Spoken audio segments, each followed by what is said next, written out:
তো আপনাদের এমপি, এই আপনাদের এমপির কথা শুনে নাকি কেউ এখানে ডিস্টার্ব করেছে। চলো এমপির কথা শুনে করেছে না দলের কথা শুনে করেছে, কিছু একটা তো কথা শুনেছে করেছে। আমি আপনাদের জানিয়ে দিই, কেন্দ্রের বিজেপি সরকার ওয়াকফ সংশোধনী আইন 2025 কেন বাতিল করতে চাইছে? কেন বাতিল করে কি করতে চাই, সরি, কেন সংশোধনী আইনটা নিয়ে এসেছে? আর আমরা এটাকে বলছি বাতিল করতে হবে।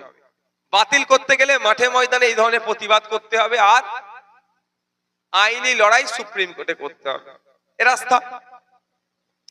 এবার বলুন, আমাদের রাজ্য সরকার, আমাদের এমপি মহাশয় মথুরাপুরের সুপ্রিম কোর্টে মামলা করেছে, বলুন।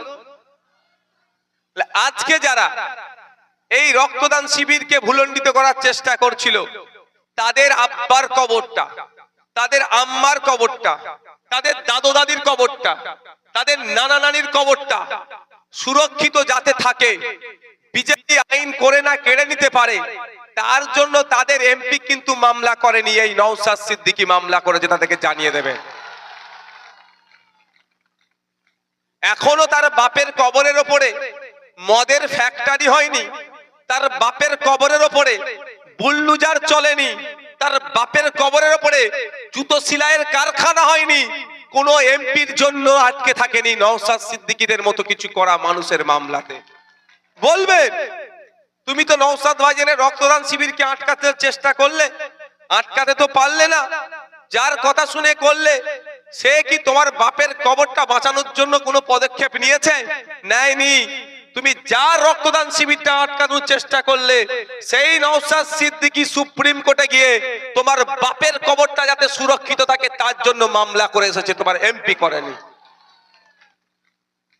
এমপির কাজ হওয়া ছিল তো একটা মামলা করা, সুপ্রিম কোর্টে একটা মামলা করা উচিত ছিল কি ছিল না ভাই? কিন্তু করেনি।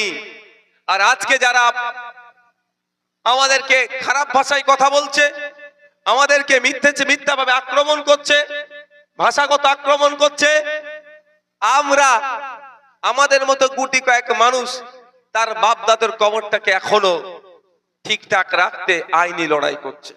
মাথায় থাকবে তো? আপনার মসজিদ, আপনার মাদ্রাসা, আপনার ঈদগাহ তথা ওয়াকফ সম্পত্তি এখনো যে বেঁচে আছে, এখনো যে মসজিদে যে নামাজটা পড়তে পারছেন,